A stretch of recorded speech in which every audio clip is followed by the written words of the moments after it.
único caminho para a gente melhorar a vida, para a gente lutar pela igualdade, para a gente lutar por justiça social, para a gente realizar os nossos sonhos coletivos é através da política.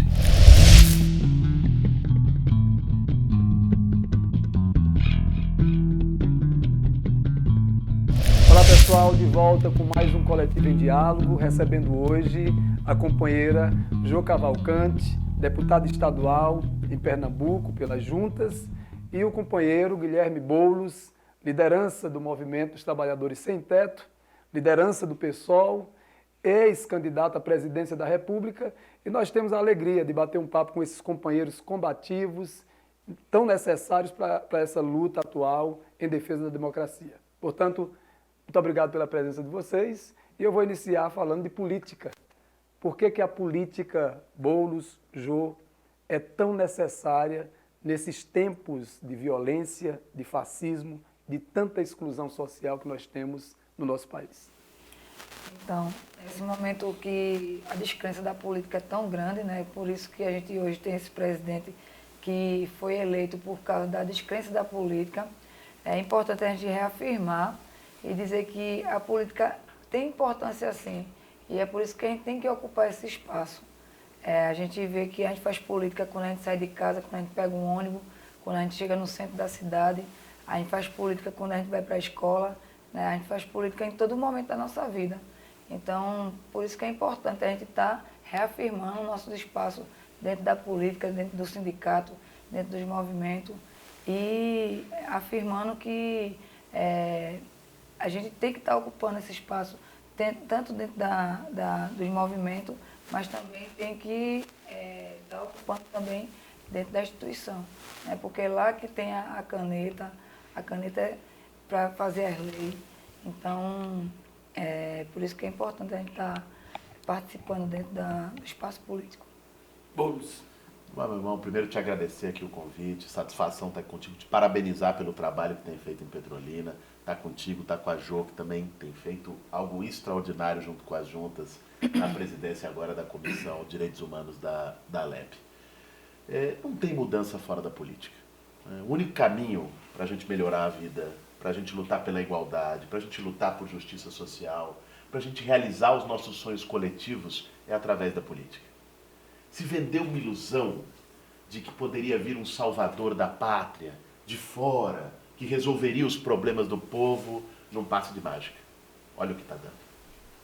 O Bolsonaro é produto da tentativa mais sórdida de negar a política. E aqui nós precisamos também colocar as coisas como são. Política não é a mesma coisa que politicagem. O povo tem toda a razão de estar insatisfeito com a politicagem, de estar indignado com a politicagem. A politicagem é o toma lá da cá, é a política baixa, rasteira, oportunista, de interesse pessoal, que só pensa na carreira, nos cargos, não no interesse público. Isso se consolidou no Estado brasileiro, né? Foi se consolidando estruturalmente com oligarquias controlando o Estado brasileiro. E essa insatisfação com a política acabou sendo potencializada no nosso país por uma operação que era para combater a corrupção e que acabou partidarizando a justiça, né? Politizando a justiça e judicializando a política. Foi o que a Lava Jato fez. O resultado, negar a política, deu em Bolsonaro. E alguém que se vende, se apresenta, toda a campanha fez isso, eu sou de fora da política, vou mudar o que está aí, não tenho nada a ver com isso. Era deputado há 27 anos, do baixo clero, ganhava auxílio moradia tendo casa, só mamata, não aprovou nada para o povo brasileiro em 27 anos. Não vem de fora da política, vem do esgoto da política, do submundo da política. E se apresentou como novidade, como antipolítico. Nós não podemos, eu acho que quem está nos assistindo, o povo de Petrolina, o povo pernambucano, o povo brasileiro, tem que aprender com essa lição histórica, né? Não tem saída fora da política. Jo Boulos, nós temos hoje um grande debate que envolveu as redes sociais e me parece que tem um viés muito moralista, inclusive alguns movimentos de viés também mais fanático, né, neopentecostais, mais agressivos, sobre esse ambiente da moralidade.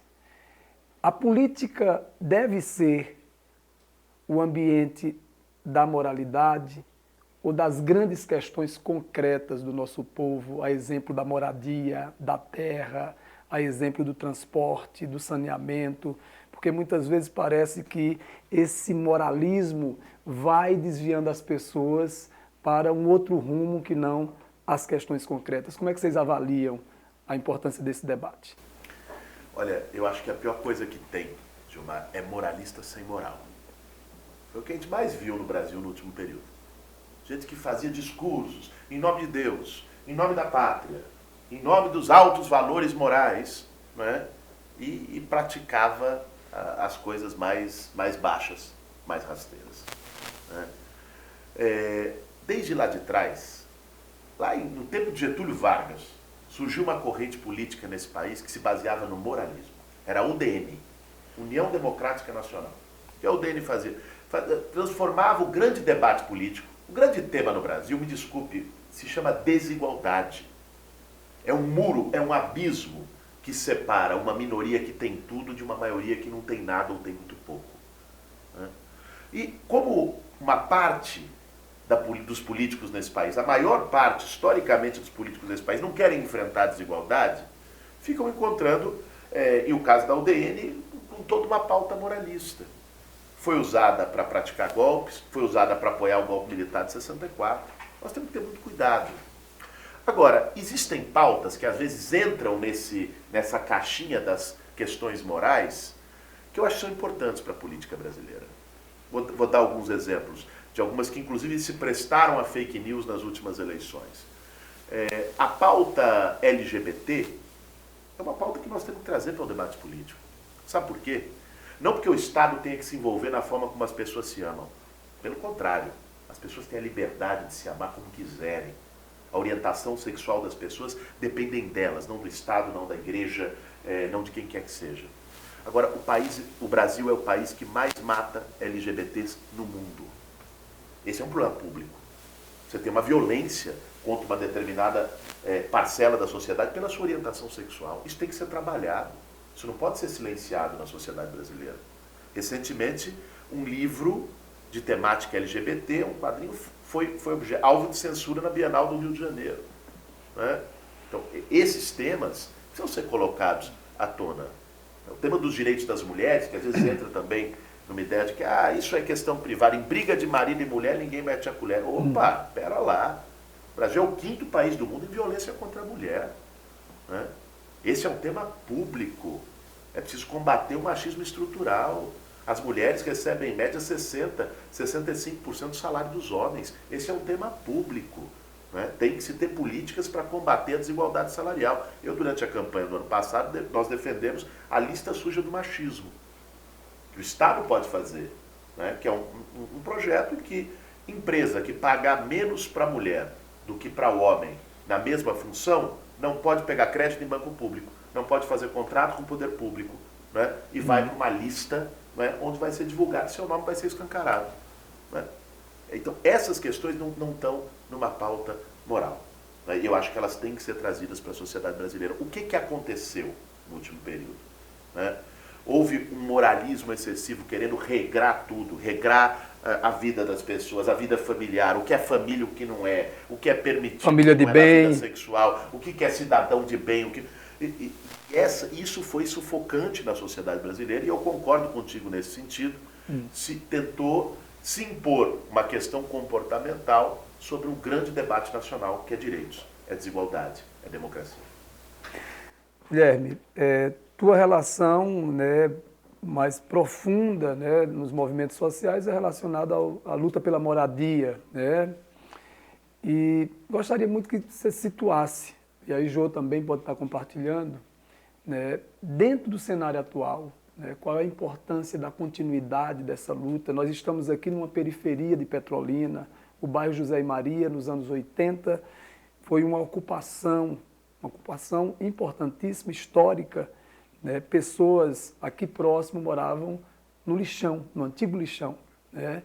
E hoje nós temos em Petrolina ainda centenas, talvez milhares de pessoas na luta por oportunidade, por um teto, mesmo com o governo Dilma, o governo Lula e Dilma garantindo quase 15 mil unidades mas essas unidades continuam sem a devida infraestrutura.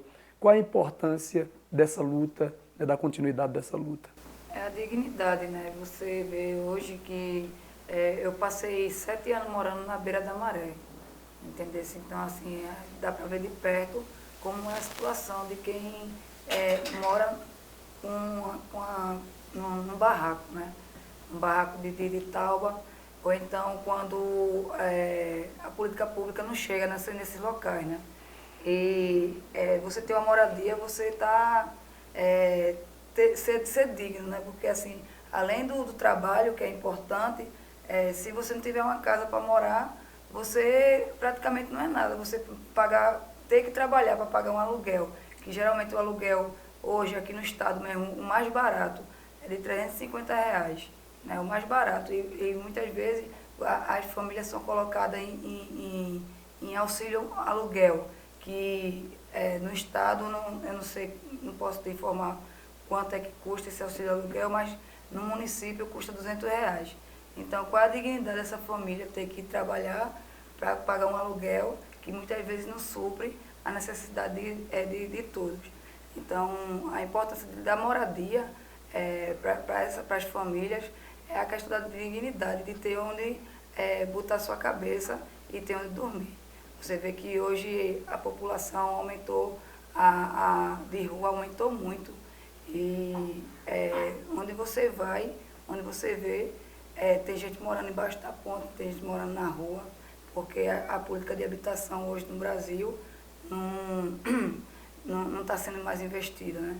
São mais de 7 milhões, de 8 milhões de pessoas que estão hoje sem casa e sem nenhuma perspectiva de habitação. E no estado se agrava cada vez mais. Sim. Guilherme? A Ju tocou num ponto muito importante, que é a questão do aluguel.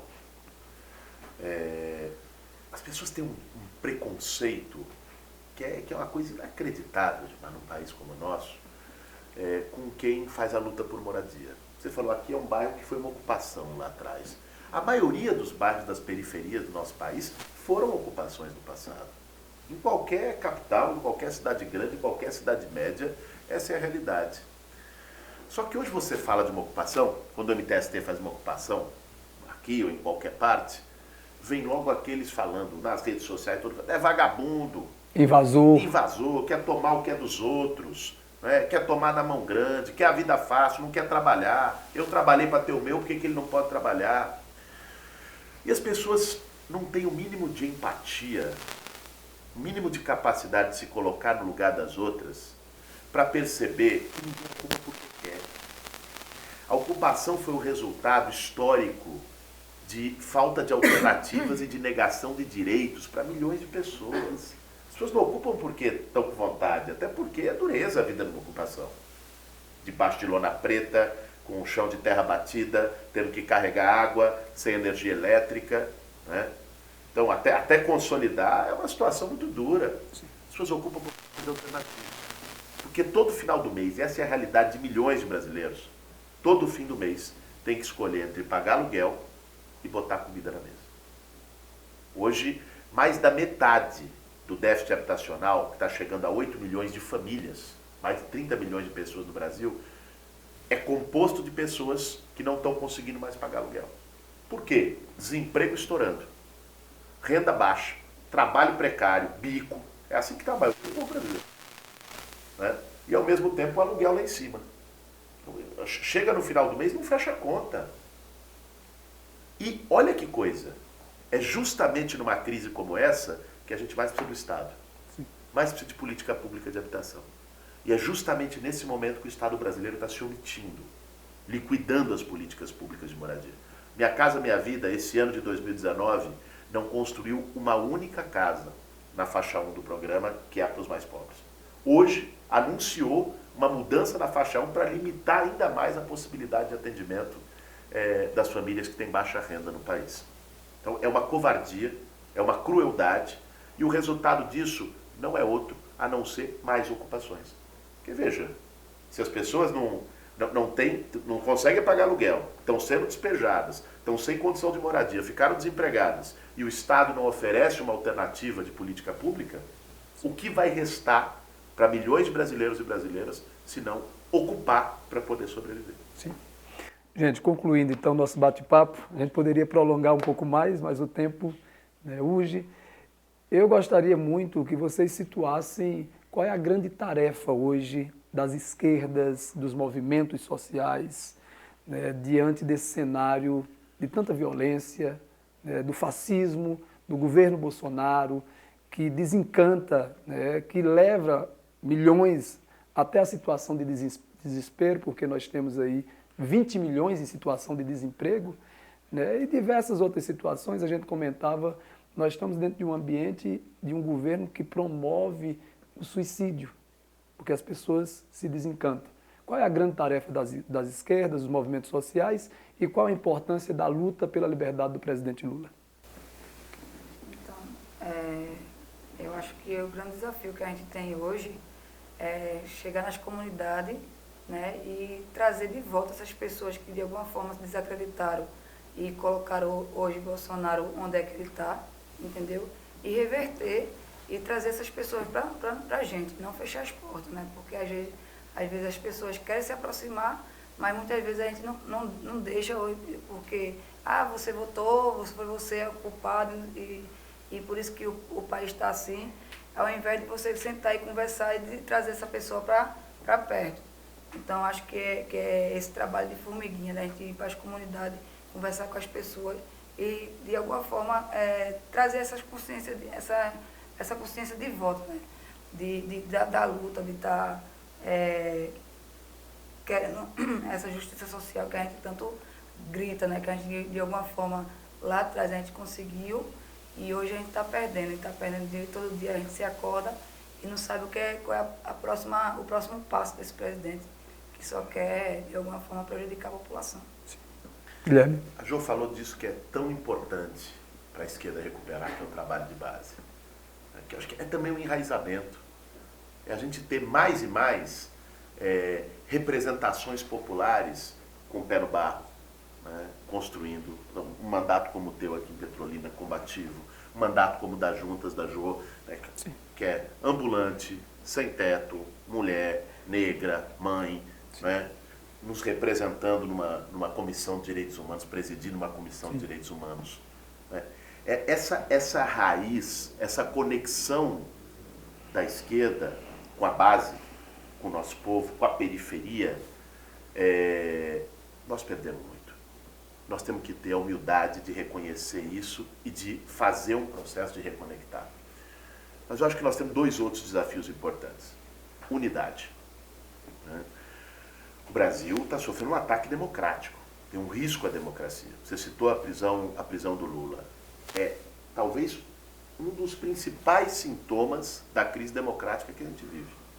Não vai se restaurar plenamente a democracia nesse país enquanto o Lula estiver preso. Lula é um preso político. Né? Agora está escancarado com todas as mensagens que foram mostradas. Isso não é uma questão de é do PT, é do pessoal, não sei o que, não. Posto. Tem o mínimo de isenção para observar que fizeram uma sacanagem, uma armação, uma fraude para poder prender o Lula e tirar ele da eleição. A luta pela liberdade do Lula é uma luta pela democracia. É uma luta que tem que ser de todo o povo brasileiro. Nós vamos encampar. E um segundo desafio é o desafio da combatividade, da luta. Não dá para a gente ter um governo que age com selvageria, que destrói tudo, que faz guerra contra o próprio país e o próprio povo, e do outro lado uma oposição que só fica resmungando na internet, uma oposição dócil, uma oposição domesticada. Nós temos o desafio de retomar um combate de rua nesse país. Nós temos o desafio de uma oposição com uma pauta firme de enfrentamento. Eu tenho, na verdade, quase a certeza de que no ritmo que estão as coisas, o Brasil não aguenta 4 anos de Bolsonaro. E nós vamos ter que construir alternativas, nós vamos ter que construir caminhos. Esse é um desafio que está posto para a esquerda brasileira, está posto para a oposição a esse desgoverno, e nós temos que assumir a nossa responsabilidade histórica. Maravilha, gente. Agradecer a importância, né, desse momento, dessa luta, a importância da nossa força, da nossa disposição em estar organizando o povo. Dizer que, para a gente que está no PT, tem essa referência da prisão política do presidente Lula. Para vocês que estão no PSOL e para toda a sociedade brasileira, para todos nós, tem a morte da Marielle, que é uma referência também que marca esse nosso momento. E fica aqui no final do nosso programa, primeiro agradecer a você que nos acompanhou. Fica no final do nosso programa esse nosso brado, esse nosso grito de Lula livre, Marielle vive, Marielle presente. Compartilhe essa luta, compartilhe esse vídeo e vamos fortalecendo esse nosso movimento combativo em defesa da democracia. Boulos, Jô, muito obrigado. Valeu, Gilmar. Maravilha.